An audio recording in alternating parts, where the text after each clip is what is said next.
ناظرین محترم، مکالمہ اردو زبان و ادب کی داستان حیات کے ان کرداروں کا تعارف ہے جو محض کردار نہیں، محض کتابوں کا حصہ نہیں، بلکہ یہ وہ نقطے ہیں، وہ حروف ہیں، وہ الفاظ اور جملے ہیں، وہ عبارتیں ہیں، وہ فرحتیں ہیں، وہ خوشیاں ہیں، وہ مسرتیں ہیں، اور وہ لمحے بھی جو تاریخ کو، تہذیب کو ہمیشہ زندہ رکھتے ہیں۔ یہی کردار آج ہمارے سامنے دھیرے دھیرے آتے رہیں گے اور ہمیں اس کی محافظت، اس کی حفاظت اور اس کی امانت داری کا درس دیں گے۔ دنیائے ادب کے یہ ستارے نہ صرف ادب سے فیضیاب ہو رہے ہیں بلکہ ادب کے فیض کو عام کر کے نئی نسلوں کی تربیت بھی کر رہے ہیں۔ یہ مکالمے کے کردار بھی ہیں اور معمار بھی۔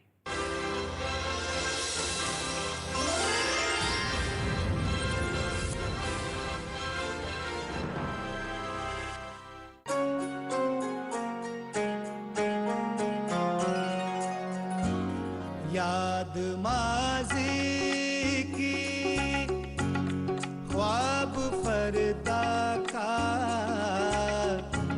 صورت شوق آنکھ میں بھر لیں، آپ اپنے کو جاننے کے لیے آ کے پھر کچھ مکالمہ کر لے، مکالمہ کر لے۔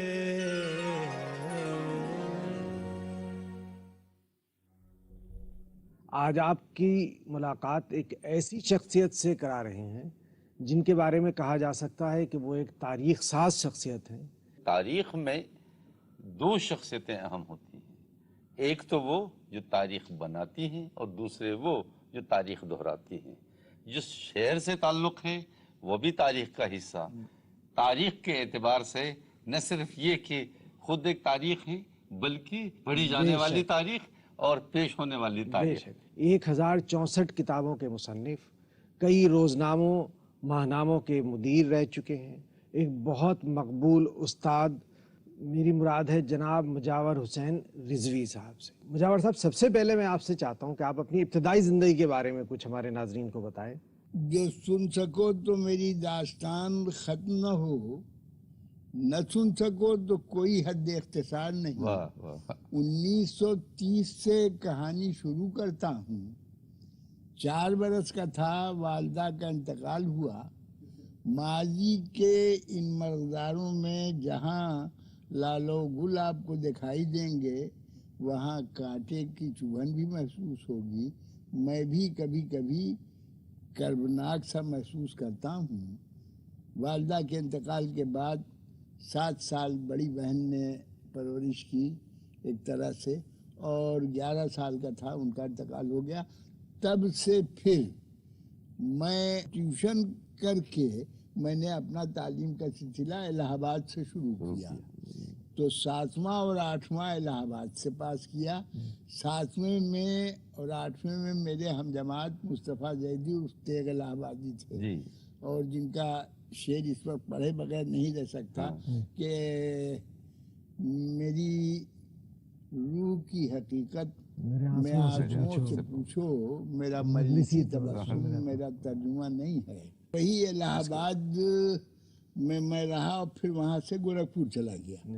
گورکھپور میں 2 اساتذہ تھے، ماسٹر منظور علی اور ماسٹر شمس الآفاق، جنہوں نے واقعی ایک نسل کی تربیت کی۔ چنانچہ ایک صاحب جو اس وقت بہت مقبول اور معروف ہیں، میرے ہم جماعت تھے وہ، ان کا نام ہے منظور احمد، اور یہاں خاکسار کو یہ شرف حاصل ہے کہ نواب زادہ لیاقت علی خان کے توڑ پر ان کو ملک زادہ میں نے بنایا تھا۔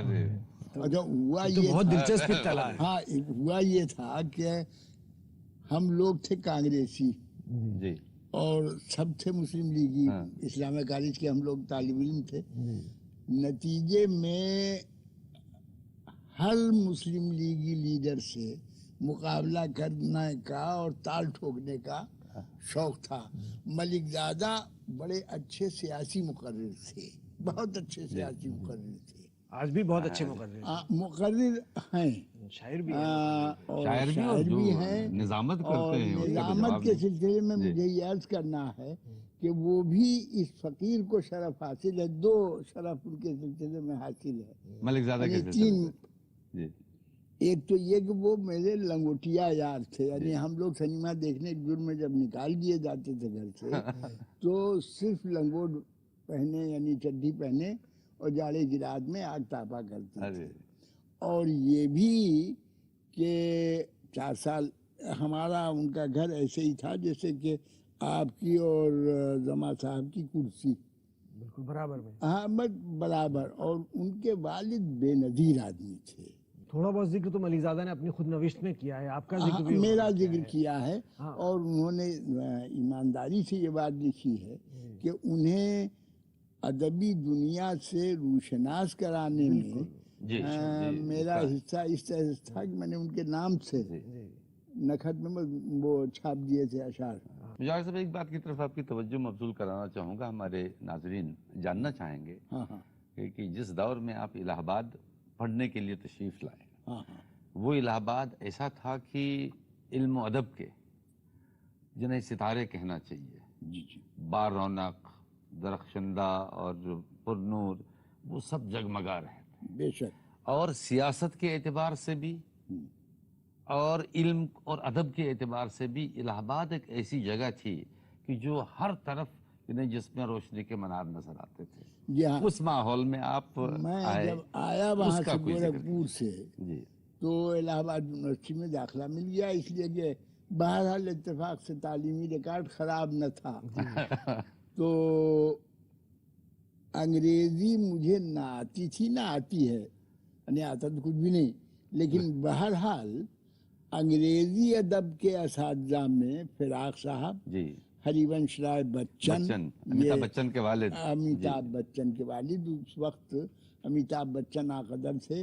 اور ایک بہت ہی دلچسپ بات ہے جو عرض کرنا ضروری ہے جی کہ جہاں تک یہ آواز پہنچ سکے، ہری ونش رائے بچن اردو اور فارسی کا بڑا اچھا ذوق رکھتے جی تھے، اور کلاس روم میں ترنم سے نشور واحدی کی غزلیں ہم لوگوں کو سناتے تھے۔ یہ تو بہت بڑی اطلاع ہے۔ بہت بڑی اطلاع ہے۔ آپ آج تک مجھ کو یاد ہے جی کہ کیا جانے محبت کیا ہے مگر دل ہاتھ سے یوں نکلا جائے، جیسے کسی الہڑ کا آنچل سرکا جائے ڈھلکا جائے۔ بچن جی جی سناتے تھے، یہ نشور واحدی کی جی غزل ہے۔ مشہور کی غزل ہے۔ اور فراق صاحب جو واقعی استاد تھے، جی ان سے پڑھنے کا مجھے شرف حاصل ہے، فخر ہے اس پر، تو وہ مگر اس وقت سے نہ صرف بچن جی کے بلکہ سمترا نندن پنت کے اور تمام ہندی والوں کے جس کو کہتے ہیں کہ اللہ واسطے کا بیر رکھتے تھے اور مٹکاتے تھے۔ فراق ہاں اب وہ لے لے میری مدھوشالہ، یہ اصل میں فراق صاحب، آپ کی بات قطع کلام ہوتا ہے، فراق صاحب دراصل ہندی کے خلاف نہیں تھے، انہوں نے کچھ کتابیں ہندی میں شائع کی ہیں، لیکن وہ عموماً اردو شاعروں کو بھی نظر، پریم چند کے خلاف بھی انہوں نے جملہ کہا۔ وہ یہ کہتے تھے کہ مجھ سے گنوار پن برداشت نہیں ہوتا۔ اچھا، جہاں تک ہندوستانیت کا سوال تھا، جی فراق سے بڑا کوئی ہندوستانی نہیں تھا، تو فراق صاحب میرے خیال میں جتنے بڑے شاعر تھے بلا شبہ اس سے کہیں زیادہ بڑے اردو کے مخلص، ہمدرد، جی نقیب اور اس کے نہیں دیکھیے، یہ بات تو میں آپ کی مانتا ہوں، اردو کے بہت بڑے شاعر اعظم تھے، بہت بڑے ہمدرد تھے، لیکن یہ زبان کسی دوسری زبان کی تنقید کر کے، اس کو نکتہ چینی کر کے ہم اپنی زبان کی کوئی خدمت نہیں کر سکتے۔ یہ بات میری سمجھ میں نہیں آتی۔ پھر آپ بزرگ آدمی تھے، ظاہر ہے ہم انہیں کچھ نہیں کہہ سکتے۔ یہ کہا جاتا ہے کہ ابن صفی نے جو اپنا یہ کردار حمید خلق کیا ہے، وہ دراصل کوئی اور نہیں ہے، مجاور حسین رضوی اس کے دوست ہاں، ہیں۔ تو میں اس زمانے میں ایک اخبار نکلتا تھا سہروزہ، جس میں میں مترجم تھا، اور پھر میں نے اسے چھوڑ دیا اور یہ نکھت نکالا. عباس حسینی اس صاحب وقت کے ساتھ. 2 ہی آدمی تھے، عباس حسینی صاحب جی جن کی حقیقی ہمشیرہ مجھ سے منسوب ہیں، جی جی اور یہ فقیر بھائی، یہی 2 آدمی تھے. بعد میں اس میں سلام مصری شہری، جی اور پھر اس کے بعد اسرار ناروی، اور پھر جمال رضوی جو بعد میں شکیل جمالی بھی رہے. تو یہ سب لوگ شامل ہوتے گئے. یہ جب لکھنے پڑھنے کا کام شروع ہوا تو میں اسرار صاحب کو ایک شاعر کی حیثیت سے جانتا تھا. میں نے اس کا ذکر بھی کیا ہے اپنے مضمون میں. انہوں نے گاندھی جی کے مرنے کے اوپر ایک نظم لا کے دی مجھے کہ اس کو اخبار میں چھاپ دینا. میں گاندھی نمبر نکال رہا تھا. تو مجھے بڑی کوفت ہوئی کہ یار محلے میں رہنے سے یہ لوگ ناجائز فائدہ اٹھانا چاہتے ہیں، مجھے ان کا چھاپنا اب ان پڑے کو گا. چھاپنا پڑے گا. جی میں لے گیا تو کاتب کو دیا میں نے. تو اس نے کہا کہ پڑھ لیے ہو نا؟ ہم نے کہا ہاں بھائی پڑھ لیا ہے، مگر یہ ان کا نائے معلوم ہوتی. ہم نے کہا ہے ارے پڑھو. اچھا میں نے واقعی نہیں پڑھا تھا. جی اور جو میں نے پڑھا تو میں نے اس کو، وہ اعلیٰ درجے کی تقریر تھی، ابھی میں سناؤں گا. خیر دے دیا. شام کو آیا جب تو ان سے ملاقات ہوئی. میں نے کہا اسرار صاحب. جی. میں نے کہا وہ نظم گئی چھپنے کے لیے، شکریہ. ایسے میں نے بولتے کہا ہاں تھے. یہی ان کا انداز تھا. انداز. میں چاہتا ہوں کہ ان کا انداز آپ کو ہاں جی آپ کے سامنے آ جائے. میں نے کہا وہ آپ ہی کے نام سے چھپ رہی ہے. کہنے جی تو پھر اور کس کے نام سے چھپتی؟ میں نے کہا وہ آپ ہی کے نام سے چھپ رہی ہے. پہلے جی ہاں سن لیا میں نے، تو اور کس کے نام سے چھپتی؟ ہاں. میں نے کہا جس کے نام سے چھپتی ہے پھر وہ اسی کی ہونی چاہیے. کیا مطلب؟ میں نے کہا وہ آپ ہی کی ہے. پھر کس کی ہے؟ میں نے کہا جوش مدی آبادی. کہہ لے کہ مجاور صاحب جس روز یہ ثابت کر دیجیے گا یہ قلم میں نب توڑ دو. توڑ دوں گا، اور آپ کی خدمت میں صرف 10 روپے پیش کروں گا. 10 روپیہ بہت بڑی جی اس رقم وقت ہے. بہت بڑی رقم تھی 60 سال پہلے. میں کہاں سے لاتا؟ اسی کی نظم تھی. ہاں. تب بعد میں معلوم ہوا کہ ان کی ایک نظم تھی، وہ دیکھو افق کے، سن 42 میں لکھا تھا انہوں نے، وہ دیکھو افق کے سینے پر لہرائے شہیدوں کے دامن، بننے کو ہے لال آزار وطن پھر سے شہداء کا مدفن، اب دیر ہوئی روکو نہ مجھے للہ نہ روکو جانے دو. اور یہ گاندھی جی والی نظم جو تھی، اس کا جو آخری شعر تھا جس کی فراق صاحب نے بڑی تعریف کی تھی، لبیں اداس چراغوں پہ سوگ طاری ہے، یہ رات آج کی انسانیت پہ بھاری. بھاری. ہاں آپ نے اتنا یہ کیسے لکھ پائے؟ آپ پر کیا یہاں مجبوری تھی کہ آپ کو اتنا بہت لکھنا ہی پڑا؟ دلچسپی کی بات ہے. اور یہاں تک کہ آپ نے کئی ناموں سے لکھا. یعنی ایک دور وہ تھا جب یہ بیٹھے ہوئے ہیں، لوگوں کو بعد میں یقین بھی نہیں ہوا. میں جب حیدرآباد گیا تو میرے طالب علموں نے یقین نہیں کیا، ان کا کہ یہ نہیں ہو سکتا. لیکن نسیم عارفی جو اب آج کل اعتماد کے ایڈیٹر ہیں، انہوں نے انٹرویو دیا تھا میرا. انہوں نے کہا کہ آپ نے اور بھی لکھا ہوگا. اتنا تھا کہ بیٹھ گئے، اور جیسے کمپیوٹر چلتا ہے آج کل ویسے ہی زبان چلنے لگی، لکھاتے گئے. لیکن میں پھر بہت ہی ادب سے درخواست کرتا ہوں، میں نے اپنی اس شخصیت کو سن 74 میں جب میں تدریس میں آیا، جی. اور ایک لڑکی نے میرا ایک ناول پڑھ کے اور کہا کہ سر یہ تو ایسا لگتا ہے جیسے سچا قصہ لکھا ہے آپ نے. تو مجھے یہ لگا کہ گویا میں اپنی رسوائیوں کے سامان خود فراہم کر رہا ہوں. ایسے واقعات تو اردو ادب کی تاریخ میں بہت کئی ہیں. ملتے ہیں. مرزا دبیر صاحب سے جب افضل حسین ثابت کے نانا وحید نے کہا کہ پوچھا کہاں تھے، کہا میں آپ ہی کی غزل سن رہا تھا. اور جب ان کو یہ معلوم ہوا کہ ان کی غزل کوئی طوائف گا رہی تھی تو رات کو گئے، ان کو پیسہ دیا، کہا للہ اس کے بعد میری غزل نہ گائیے. آپ کی اطلاع کے لیے بھی جی. اور دلچسپی کے لیے بھی اور تھوڑا چھیڑنے کے لیے بھی کہ ایسا ہی واقعہ جب میر مونس کی ایک غزل جی. طوائف گا رہی تھی اور میر انیس ادھر سے گزرے تو انہوں نے ان کی جی. سرگوشی کی. تو مگر حقیقت تو یہ ہے کہ یہ کام جو آپ کا ہے، جہاں تک اردو کی ترویج، اردو کی مقبولیت کا تعلق ہے، ہاں، اس نے اپنا جادو دکھایا. یہ کتابیں علوی صاحب جاسوسی دنیا کی اشاعت 60,000 مہینے سے زیادہ کی تھی، اور خود یہ فقیر جو لکھتا تھا وہ 30 اور 35 کے بیچ میں بک جایا کرتی تھی.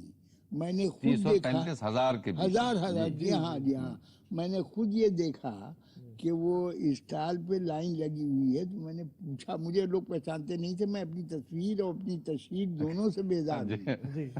تو میں نے کہا بھائی کیا ہے اس میں؟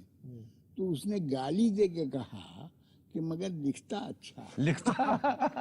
اچھا ہمارے ناظرین کو دلچسپی ہوگی، حالانکہ مجھے معلوم ہے کہ اب آپ ان چیزوں کو ڈسون کر چکے ہیں، اپناتے نہیں ہیں، لیکن اگر آپ نہیں اپنے ڈسون نہیں کیا میں نے، لیکن کم سے کم غائب ہو چکے ہیں. ذکر نہیں کرتے. تشخص میرا اب جو ہے وہ تدریج. نہیں بہتر ہے، یہ بہت ظاہر بات ہے کہ آپ کا اصلی تشخص وہی ہے. لیکن اگر آپ اپنے قلمی ناموں کا بھی ذکر کر دیں، کتنے قلمی ناموں سے آپ نے لکھی؟ جی ہاں، میں کیا عرض کروں. کچھ نام تو ہم کو معلوم ہے. دیکھیے ایک تو ابن سعید تھا ہی، آفتاب ناسی تھا ہی، میں نے احسن ممتاز کے نام سے بھی لکھا. میں نے کچھ ناموں سے جس کو میں یہ کہہ کے کہ داور حشر میرا نام ہے اعمال نہ دیکھ، اس میں کچھ پردہ ہندو نام بھی تھے، تو وہ اس نام سے بھی لکھا. اس کے بعد میں نے شمبھو پرساد جین اشوک کے نام سے بھی لکھا. میں نے نرنجن چودھری کے نام سے بھی لکھا، نقاب پوش بھیدی کے نام سے بھی لکھا. آخر میں یہ نوبت آ گئی تھی کہ میں عاجز آ گیا تھا تو لکھتا تھا ابن سعید پیش کرتے ہیں. ابن سعید پیش کرتے ہیں. بند کر دیا. کہ آخر کون سی ارج ایسی تھی کہ جس کی وجہ سے آپ کو اتنا زیادہ لکھنے کی ضرورت محسوس ہوئی، یا آپ نے اتنا زیادہ لکھا؟ کوئی نہ کوئی بات اس کے پیچھے ضرور ہوگی. میں یہ عرض کر دوں کہ وہ صرف ضرورت جو تھی وہ معاشی، 5 بچوں کا باپ، پیٹ، مجھے جذبی کے شعر بہت پسند تھے، اور ایک مرتبہ خودکشی کی کوشش کی تو جذبی صاحب کا شعر پڑھ کے کہ کسی سے حال دل بے قرار کہہ نہ سکا، کہ چشم یاس میں آنسو بھی آ کے بہ نہ سکا، خدایا موت نہ آئے تباہ حالی میں، یہ نام ہوگا غم روزگار سہ نہ سکا. ایک مزاج میں جد و جہد اور لڑنے کی صلاحیت تھی حالات سے، جو پیسہ کمانے کے لیے مجبور کرتی تھی.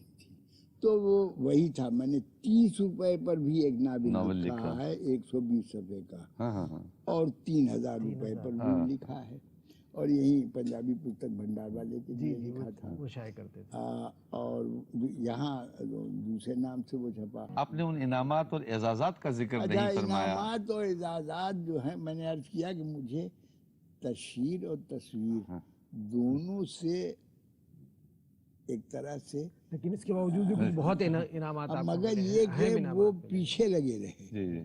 تو انعامات یہ ہیں کہ جیسے ہوتا ہے نا سیاست میں، پرانے زمانے میں یہ تھا کہ یہ سزا یافتہ ہیں، 4 بار جیل گئے ہیں، ویسے اب یہ ہے کہ یہ انعام یافتہ ہیں. تو مجھے اردو اکیڈمی نے بھی انعام سے نوازا، بدبوئی خدمات پر جو ان کا سب سے بڑا انعام تھا 94 میں، اس سے نوازا مجھے، اور شہریار اور ملک زادہ منظور ہے اس میں. میں نے آپ کی خدمت میں پیش کیا. مجھے آندھرا پردیش اردو اکیڈمی سے بھی انعامات ملے، اور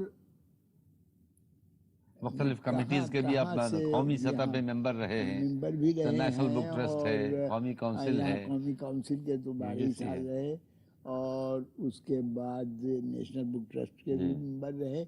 اپنی جتنی حد امکان تھی میں نے زبان و ادب کی خدمت کرنے کی کوشش کی، اور اس بات کی کوشش کی، اور یہ پھر کہہ رہا ہوں اس میں ایک سوال جو آپ نے کیا تھا جس کا جواب میں نے بڑی خوبصورتی سے گول بھی کر دیا ہے کہ میں نے کتنے نام سے لکھا. ہاں مجھے اصل میں اپنا نام اچھالنے سے وحشت تھی.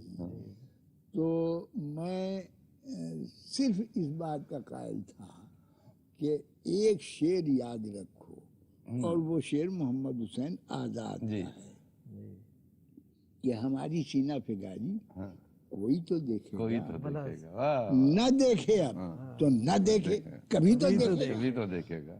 تو صاحب خدمت نہیں، آپ کی سینہ فگاری پوری قوم دیکھ رہی ہے. اب میں ایک آخری سوال اس حوالے سے کرنا چاہتا ہوں کہ اردو ادب پہ آپ کی بہت گہری نظر ہے تمام اصناف پر. موجودہ صورتحال سے آپ کس حد تک مطمئن ہیں؟ آپ سمجھتے ہیں کہ ہمارا جو تخلیقی ادب ہے، افسانوی ادب، شاعری، کیا اطمینان بخش ہے ان کی رفتار؟ میں جہاں تک زبان و ادب کا سوال ہے، مولانا آزاد نے بڑی خوبصورت بات کہی تھی کہ آپ تہذیب کے پانی میں لٹھا گاڑ کے تقسیم نہیں کر سکتے.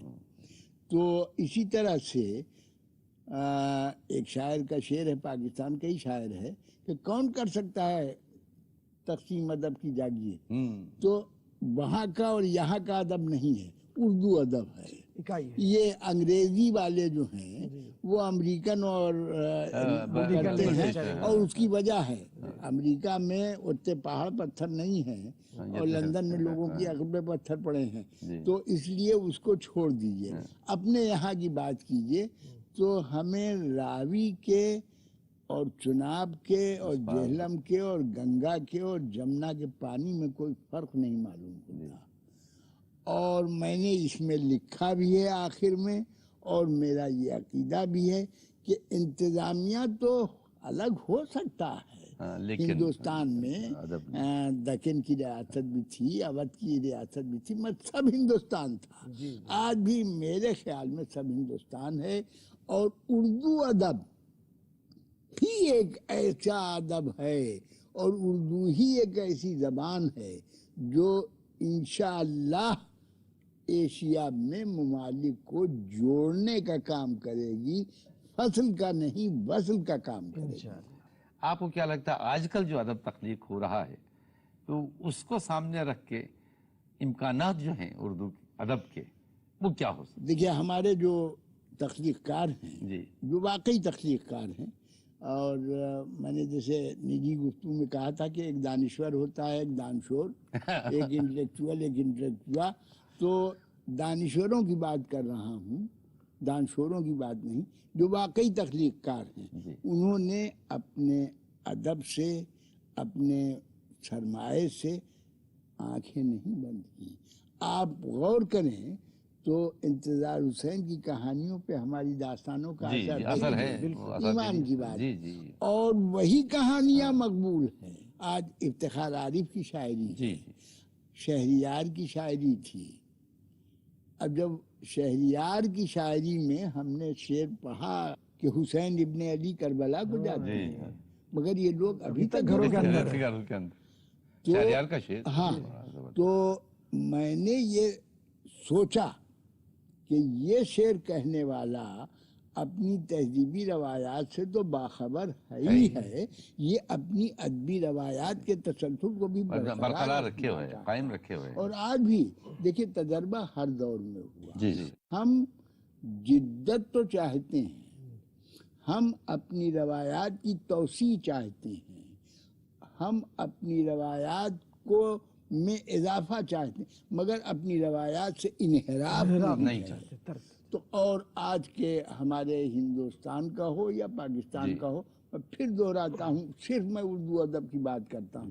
نارنگ، گوپی چند نارنگ قطعی طور پر اردو کا آدمی ہے، ہندوستان کا یا پاکستان کا نہیں ہے. اور انتظار حسین پاکستان ہندوستان کا یا افتخار عارف ہندوستان پاکستان کا نہیں، اردو کا آدمی ہے. اردو تہذیب کا. آج بھی پروین شاکر کا شعر مجھے بے چین کر دیتا ہے.